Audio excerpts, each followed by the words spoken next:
At the beginning of this year, you probably promised yourself to change your life, to start going to the gym, quit smoking, quit drinking, and become a new person. Now I want to ask you, have you? Have you changed your life? I guess if you clicked on this video, then you haven't. Most people haven't. And now that I think about it, there are some things that I also haven't changed, haven't done, but I promised myself to. So in this video, we're going to talk about all that. Look, usually there are two obstacles, just two things that get in your way every time you try to make some kind of change in your life. The first one is you rely too much on motivation. As long as you feel motivated and you have that drive in yourself, you make big plans and big promises to yourself, and you're even getting things done, being productive. But usually that motivation, that drive, doesn't last long. And you might do something for a couple of weeks, maybe a month, and when it starts to get harder and it feels more and more uncomfortable, when you no longer feel inspired, you stop doing it. And that is why most people can't change. That's why your New Year's resolutions never work. Because everybody's so excited about a new year and about changing their lives. How they say it, a new year, a new me. And we all have that excitement and motivation, especially at the beginning of something. A new year, a new month, a new week. Because it makes you believe in a better beginning, and it gives you that feeling that this time you will finally change. But the problem is, when you no longer feel motivated, you just quit. Nobody tries to force themselves to stick to their new habits. Nobody wants to stay disciplined and still get stuff done when they don't feel like it. Because of this, you can't change and can't achieve the goals you set. This is why you tried a lot of times to quit smoking and you couldn't do it. Because at first you were motivated, you wanted to be healthier, and maybe you even stopped smoking for a couple weeks, but then motivation's gone and you start smoking again and came up with an excuse to make you feel better, tell yourself that there will be a better time to do this. And this happens every year. Just think of a habit you've wanted to build for a long time, or a thing you've wanted to try. How many times you started and quit? How many times you told yourself that this time I'll do it for sure, but you still haven't? So instead of relying on motivation, you have to learn to be self-disciplined.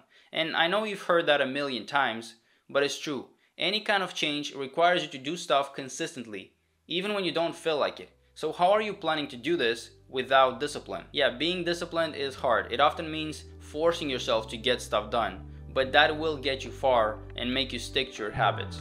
And there is nothing wrong with motivation. When you have it, use it, work hard, get a lot of stuff done.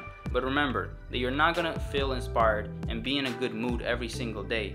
That's why you have to build self-discipline, so you can rely on it when motivation is gone. The second obstacle is you're not willing to sacrifice. To make any kind of change in your life, no matter how small it is, you have to sacrifice something. First you have to give something and then take. It doesn't work the other way around.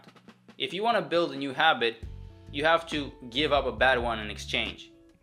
You can't keep living the same life, having the same old habits, the same routine, and become a better version of yourself. No, you need to sacrifice something in order to get that change you want. And most people are not ready to sacrifice anything. They don't like discomfort. They don't want to give up some of their short-term pleasure for long-term results. You still want to play video games all day. You still want to party every weekend.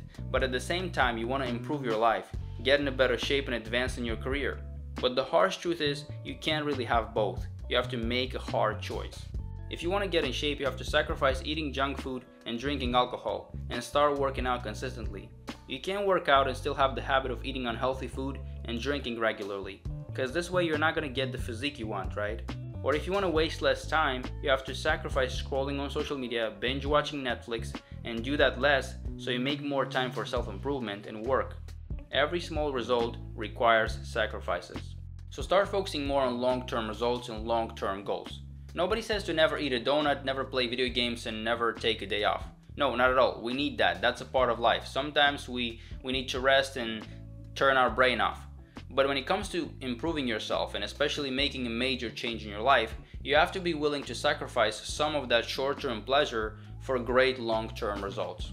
Whether it's going to the gym that you want, quitting smoking, quitting drinking, or doing whatever the hell you want to do, sacrifices are absolutely necessary. So instead of always choosing what is easy and comfortable, instead of always giving yourself that instant gratification, step for a little bit in the uncomfortable and sacrifice what you want now for what you want most.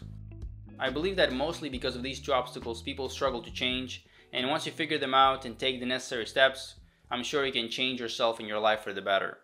I hope you learned something useful from this video and you haven't just wasted your time. Don't forget to leave a like, subscribe, and also go check out this video It's pretty good too. See you there.